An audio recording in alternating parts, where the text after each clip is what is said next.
At this time of year, the garden is absolutely bursting with life, and I think regardless of the size of your garden, whether you have one at all, we all probably are not too far from a little bit of lavender. And lavender is such a nice, easy flower to paint, and I've taught 5 different lavender tutorials over the years, detailed, close up, slightly stylized, put it into a landscape, and also my own style of just simply painting the flower as is has changed quite a lot over the years. But would you feel confident painting lavender on your own?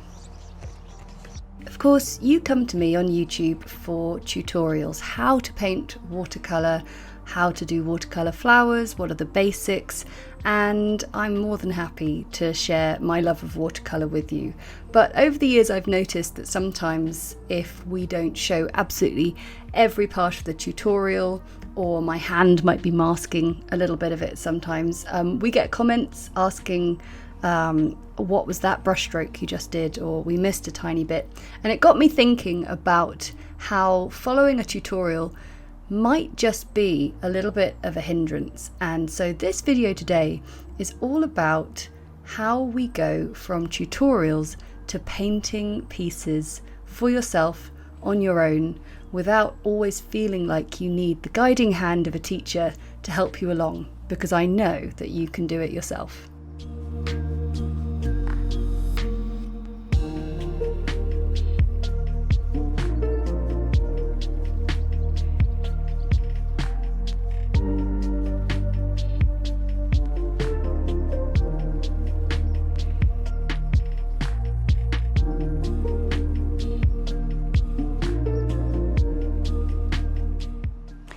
So I love tutorials, I love teaching you all, but whilst they are so good at helping you with technique, brush control, water control, all of that, there comes a point where you can start to feel that you need to mimic every single brush stroke that I do, every single moment that I choose to paint a piece in that point there and that moment there.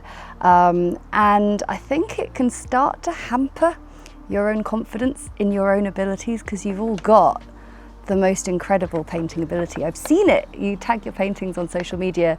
It's really good. So I thought this would be a really useful moment to see how can we wean ourselves off tutorials and use them when we need them, but not rely on them so much. And I thought lavender would be the perfect example, because I've taught 5 lavender tutorials over the years, loose, detailed, in landscapes. For example, we did this one only recently, and it's the same flower, but so many different interpretations. And that's exactly what we can use as an example of how we break out of tutorials.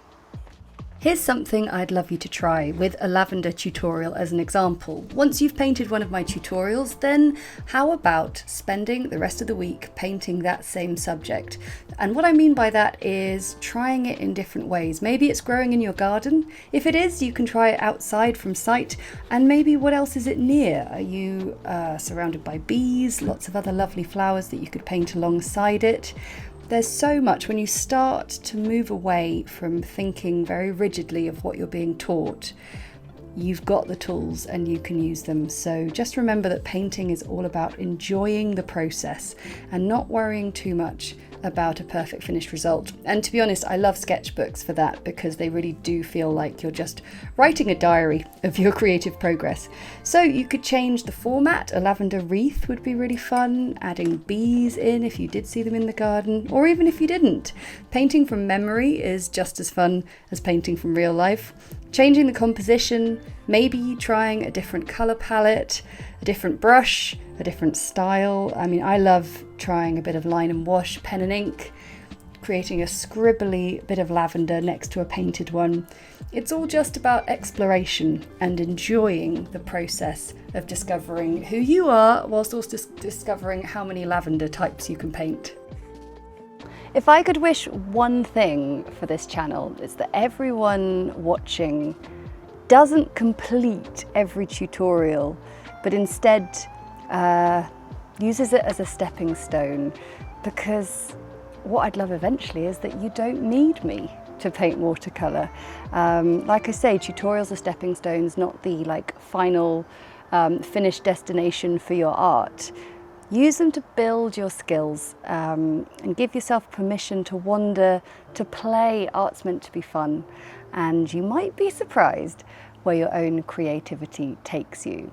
So make sure that you try one of my tutorials that you've enjoyed and use it as your jumping off point. And I'd love to make this maybe a little community challenge. Our YouTube global audience, you're all absolutely amazing, and I love how you share your work on social media or on Patreon or on our YouTube channel. So if you share your paintings, make sure you tag me, tell me how you changed one of my tutorials and made it your own, and I cannot wait to see you. So make sure you like, comment and subscribe so you never miss another tutorial.